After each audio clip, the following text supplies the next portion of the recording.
زما محترم مسلمانانو ورونو، تاسو ته معلومه ده چې دا میاشته د انګریزي حساب په اعتبار سره د مارچ میاشته د دریمه میاشته.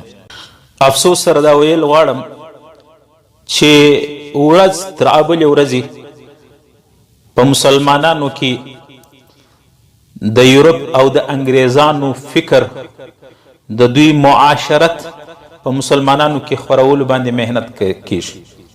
د مارچ په 8 تاریخ باندې عالمی سطح باندې د زنانو د خواتینو ورځ لمانځل کیږي. زنانې راوځي عام روډو شارعو چوکو ته، مختلف بینرونه ورسره، مختلف نعرې او مختلف اوازونه او مختلف اندازونه خپلوي، او دا مصیبت، دا المیه او دا پریشانی زموږ په دې پاکستان کې هم اوس ورځ تر بلې زیاتېږي. دعوه یې دای زنانې نارې وي، مسلمان هم په انجانې، په نامعلومه، په ناخبرتیا کې مسلمان زنانې هم ورسره راوځي، او دعوه یې دا ورکړي چې زنانه د نارینهو سره اوږه په اوږه، شانه به شانه زنانې حق جوړیږي چې په هر شعبه، په هر دفتر، په هر هغه کې زنانه باید پوره حقوق د نارینهو ولري. عزیزانو، تاسو ته معلومه ده چې د دې انسان او د دې کائناتو، د انسانانو، د حیوانانو، د دې ټول مخلوق د دې خالق الله رب العالمین دی. الله رب العالمین نارینه جلا صنف پیدا کړی دی، زنانه جلا صنف پیدا کړی. د نارینه مزاج جدا دی، د زنانه مزاج جدا دی. د نارینه جذبات جدا دي، د زنانه جذبات جدا دي. لکه څنګه چې په مزاج کې فرق دی، په جسم کې فرق دی، په لباس کې هم د نارینه او زنانو فرق دی، په رهن سهن کې، په وستوګنه کې، په ولاړه کې، په اواز کې لا فرق. الله رب العالمین دا دواړه جدا جدا صنف پیدا کړی دي، جدا جدا مخلوق پیدا کړی دي، جدا نوع پیدا کړی ده. اوس موږ و دې نیم خوانده طبقې ته، انسانانو ته، دا یورپ انګریزان او کفار و د دینه بیزاره مخلوق هغه دا فکر ورکی چې گویا زنانه د نارینهو څخه ګټیا او کمه ولې. اسلام دا دعوه ورکړې ده، دوی په ذهن کې، په غوږو کې دا خبره ور اچولې ده چې اسلام او قرآن او د الله رسول زنانې ته هغه کم مقام چې د زنانې دپاره پکار دی هغه نور نه دی ورکړی. حالانکه دا دعوه د دوی 100% غلطه ده. څومره عزت او احترام چې اسلام و زنانې ته ورکړی دی، د دنیا یو قانون هم نه دی ورکړی. څومره سوشلیزم سو، نیشنلیزم سو، کمیونست، ډیموکریټیک سو، د تمام نظامو کې چې کم عزت، احترام، وقار، مقام، عزت او مرتبه زنانې ته دین اسلام ورکړی ده، یو مذهب او یو هغه نه دی ورکړی. غلط پروپیګنډي دي چې کوي. او تاسو وګورئ نارینه ته حکم کړی دی چې تاسو به وځئ د کور څخه بهر به د خپل زنانې، د خپل بچانو د پاره به نفقه په تاسو باندې الله رب العالمین فرض کړی، دوی د پاره به رزق روزي به، او زنانې ته حکم دی وقرن فی بیوتکن، تاسو قرار ونسی په خپل کورو کې، ولا تبرجن تبرج الجاهلیه الاولى، د جاهلیت په شان به داسې بے حیا او بے پرده به نه اوسئ. الله رب العالمین نارینه ته د کسب، معاش، مزدوری، مهنت په د دې دپاره و نارینه کې هغه قوت استعداد پیدا کړی دی. دا به پلمبري کی، دا به مهنت کی، دا به ریړی چلی، دا به بوري به پورته کی، دا به کریټونه خالی کی، گاډي به لوډي، گاډي به خالی کی. نارینه به کولنګ وي، بیلچه به وي، مزدوری به کی، مهنت به کی، خواري، یخ، ګرمي، بهار بزي، منډه به وي د خپل بچان دپاره. دا د نارینه شعبه ده، دا د نارینه ذمہ داری ده چې الله لګوي. ځکه نارینه ته الله رب العالمین قوت او استعداد ورکړي، او د زنانې دپاره الله رب العالمین فرمایي وقرن فی بیوتکن. زنانې د بزمواري به دا ده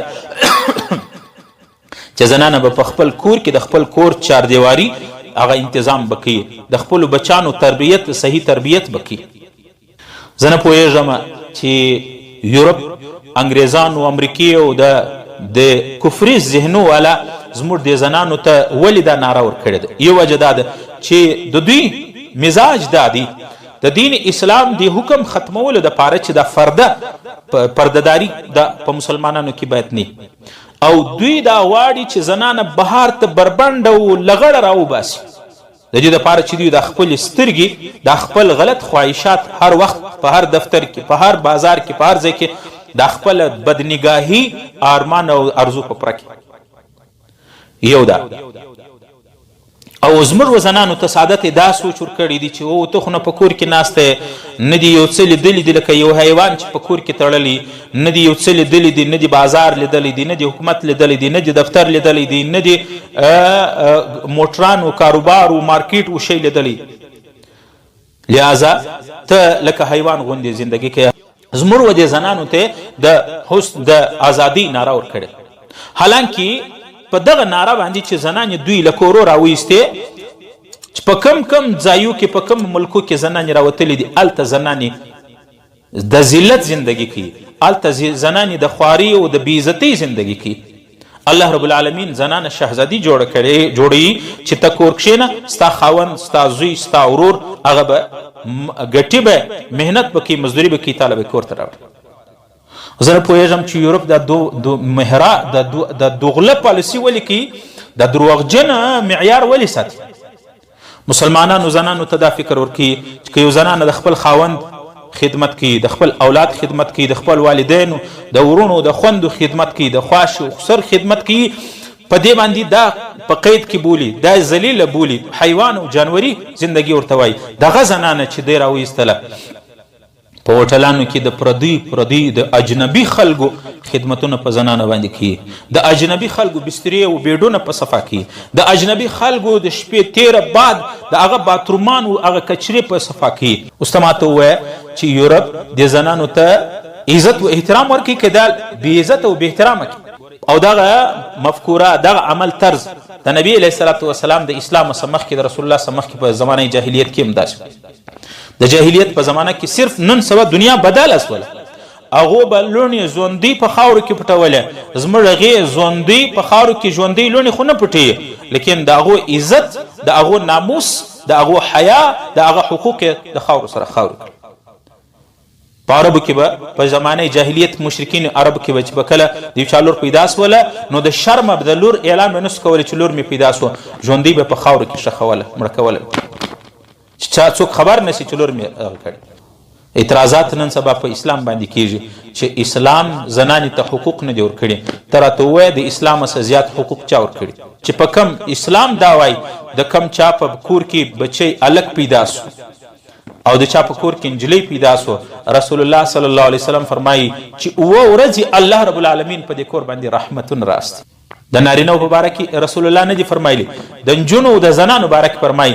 نبی علیه الصلاة والسلام فرمایي چې د چا دوې کوچنۍ خوندې یا د چا دوې لوڼې د هغه صحیح تربیت وکړي، ځوانان یې پیغلان یې کې صحیح تعلیم و تربیت یې وکړي، بیا یې واده کړي، تر خپله ځایه ورسوي. پیغمبر علیه السلام دا دوې ګوتې رسول الله سره ونیوې چې د قیامت په ورځ به زما سره داسې. او یو روایت کې راځي نبی علیه الصلاة والسلام فرمایي په تاسو کې افضل انسان هغه دی چې د خپل کور اهل او عیال بیبي سره ښه زندگی لري. تر هغه وخته پورې واده نشي کولی اسلام وایي چې تر څو د بیبي د خپل زنانې د حقوقو ادایګي انتظام نه لري. یو حدیث کې راځي نبی علیه الصلاة والسلام دا د طبراني روایت دی، نبی علیه الصلاة والسلام فرمایي چې کومه زنانه واده نه وي سوې هغه یو لمونځ کوي، یو لمونځ په یو ثواب دی، یو اجر دی، او چې د واده بعد زنانه بیا لمونځ کوي یو لمونځ په اویا لمونځو دی. هغه ځکه چې وختي د دې یو د الله حقوق پابندول، اوس د خاوند د حقوق هم پابند. قرآن کې الله تعالی مسلمانانو ته حکم کړی دی وعاشروهن بالمعروف، د زنانو سره به زندگی سم زندگی کوي. یو حدیث کې راځي پیغمبر علیه السلام فرمایي په تاسو کې افضل انسان هغه دی خیرکم لاهله، په تاسو کې بهترین انسان هغه دی چې د خپل بیبي د خپل بالو بچانو سره ښه زندگی کوي. یو حدیث کې راځي چې پیغمبر علیه السلام فرمایي چې د کمې زنانې چې د حمل په وخت کې د درد زیح راځي، د اولاد د پیدا کېدو درد راځي، په یو وار درد پیدا کېدلو سره الله رب العالمین د یو عربي نسل غلام آزادولو اجر او ثواب دې زنانې ته ورکړي، او د یو عربي نسل غلام آزادول د دې بدله جنت د جهنم څخه ازادي ده. حدیث کې راځي پیغمبر علیه السلام کوم زنانه چې د ولادت په اولاد باندې مړه سي دا عام مرګ نه دی، دا د شهادت مرګ دی. په میدان محشر به الله د شهیدانو په قطار کې راپورته کوي.